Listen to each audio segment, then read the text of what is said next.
L'chaim Tanas, it's Miss Emily, and I'm here this morning. It's Tuesday, November 8th, 2022, and we are still focusing on Native American Heritage Month. And I want to share this story with you today, When We Were Alone. And the little summary of the story in the back reads like this. When a young girl helps tend to her grandmother's garden, she begins to notice things about her grandmother that make her curious. Why does her grandmother have long braided hair and wear beautifully colored clothing? Why does she speak another language and spend so much time with her family? As she asks her grandmother about these things, she is told about life in a residential school a long time ago where everything was taken away. Okay, we were alone. And authors David Robertson, Julie Flett.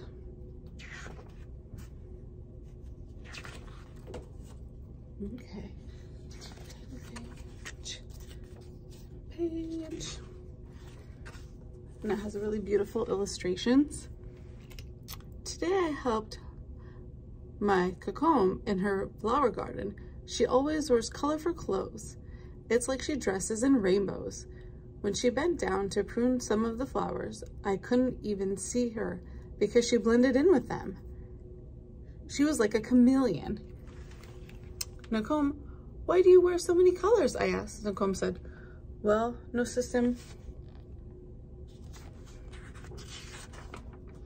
When I was your age, at home in my community, my friends and I were many different colors. But at the school I went to, far away from home, they gave us different colors to wear, different clothes to wear. All the children were dressed the same, and our clothes weren't colorful at all. We all mixed together like storm clouds. That wouldn't be fun to be the same as everybody, huh?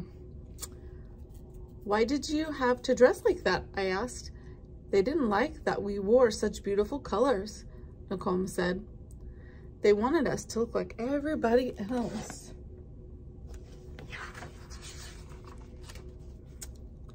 But sometimes in the fall, when we were alone and the leaves had turned to their warm autumn hues, we would all roll around on the ground. We would pile the leaves all over our clothes they had given us, and we would be colorful again. And this made us happy.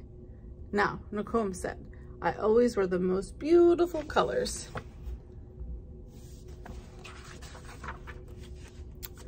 When I was your age, at home in my community, my friends and I grew our hair long, just like our people have always done.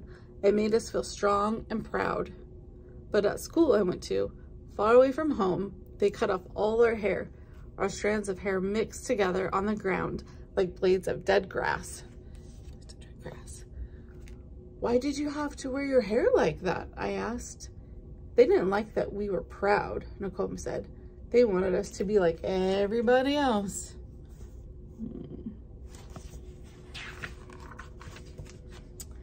But sometimes in the spring, well, the flowers are starting to bloom, so it's in the spring, when we were alone and the grass had grown so long and thick in the field, we would pick the blades from the ground. We would braid them into our short hair that they had given us, and we would have long hair again. This made us happy. Now Nakom said, I always wore my hair very long.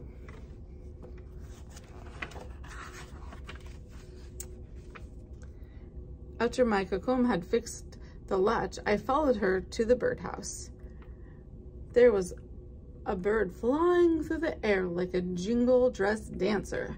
She fed the bird and whispered, Na penesis, oh, Mikoso ta misa kitian ta maskis siani. And her words sounded just like the poem. Nakom, why do you speak in Cree? I asked. Nakom said, well, no system. So, and that Cree was, here little bird, eat so you will be big and strong. And I apologize for the way I enunciated it, but I did my best. So the grandmother is speaking her native language. When I was your age at home in my community, my friends and I always spoke our language. But at the school I went to, far away from home, they wouldn't let us speak our words. All the children used their strange words, and we didn't understand them at all. Our voices blended together like a flock of crows. Why did you have to talk in their language? I asked. They didn't like that we spoke our language, Nicole said. They wanted us to talk like everybody else.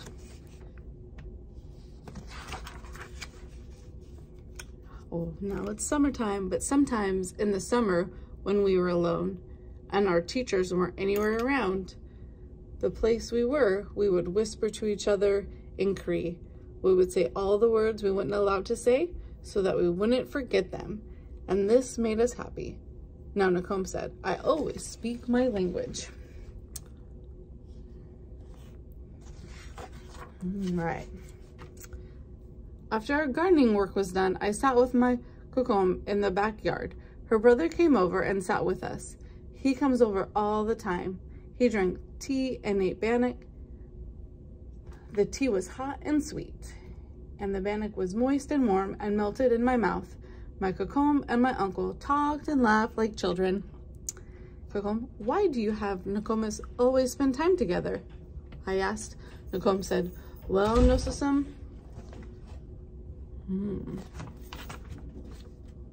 well, when we were your age, at home in our community, being with our family was the most important thing. We played with each other, did chores together, and shared everything. But at the school I went to, far away from home, they wouldn't let us be together. My brother and I were separated, like day and night. Why were you and Nicole separated? I asked. They didn't like when we were with family, Nicole said, because when we were together, we thought too much of home. But sometimes in the winter, when we were alone and we were sure that nobody could see us, we would find each other. We would take off our mitts in the crisp, cold air. We would hold hands so we could be with each other, and this made us happy.